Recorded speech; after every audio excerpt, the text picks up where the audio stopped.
कौन है जो ब्राह्मण का रूप धारण करके मुझे छलने के लिए यहाँ आए हैं? आप ऐसी अनुचित व असंगत बातें करके एवं तर्क वितर्क करके क्या साबित करना चाहते हैं? मैं भगवान शिव के स्वरूप को भली भांति जानती हूँ। वास्तव में शिव जी निर्गुण ब्रह्म है, समस्त गुण ही जिनका स्वरूप हो, भला उनकी जाति कैसी हो सकती है? शिव जी तो सभी विद्याओं के भंडार है, भला फिर उनको विद्या से क्या काम हो सकता है? पूर्व काल में भगवान शिव ने श्री हरि विष्णु को संपूर्ण वेद प्रदान किए थे, जो चर जगत के पिता है। उनके भक्तजन मृत्यु को भी जीत लेते हैं, जिनके द्वारा इस प्रकृति की उत्पत्ति हुई है। वो सभी तत्वों के आरंभ के विषय में जानते हैं। उनकी आयु का माप कैसे किया जा सकता है?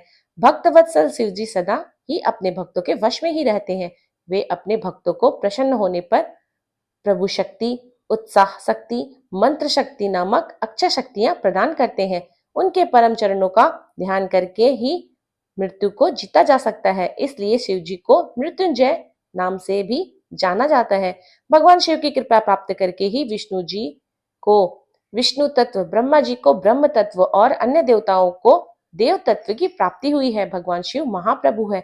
ऐसे कल्याणमयी भगवान शिव की आराधना करने से ऐसा कौन सा मनोरथ है जो सिद्ध नहीं हो सकता? उनकी सेवा ना करने से मनुष्य 7 जन्मों तक दरिद्र होता है।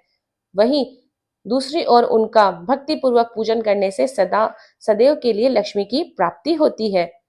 भगवान शिव के समक्ष 8 सिद्धियां सिर झुकाकर इसलिए नृत्य करती हैं कि भगवान शिव उनसे सदा संतुष्ट रहे। भला ऐसे भगवान शिव के लिए कोई भी वस्तु कैसे दुर्लभ हो सकती है? भगवान शिव का स्मरण करने से ही सबका मंगल होता है। इनकी पूजा के प्रभाव से ही उपासक की सभी मनोकामनाएं सिद्ध हो जाती हैं।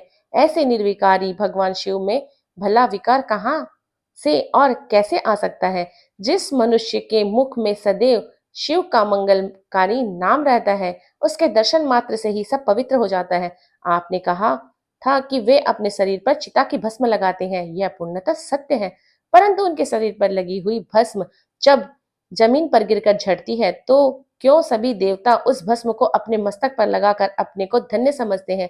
अर्थात उनके स्पर्श मात्र से ही अपवित्र वस्तुएं भी पवित्र हो जाती है। भगवान शिव ही इस जगत के पालनकर्ता, सृष्टिकर्ता और संहारक है।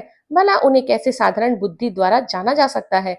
उनके निर्गुण रूप को आप जैसे लोग कैसे जान सकते हैं? दुराचारी और पापी मनुष्य भगवान शिव के स्वरूप को नहीं समझ सकते।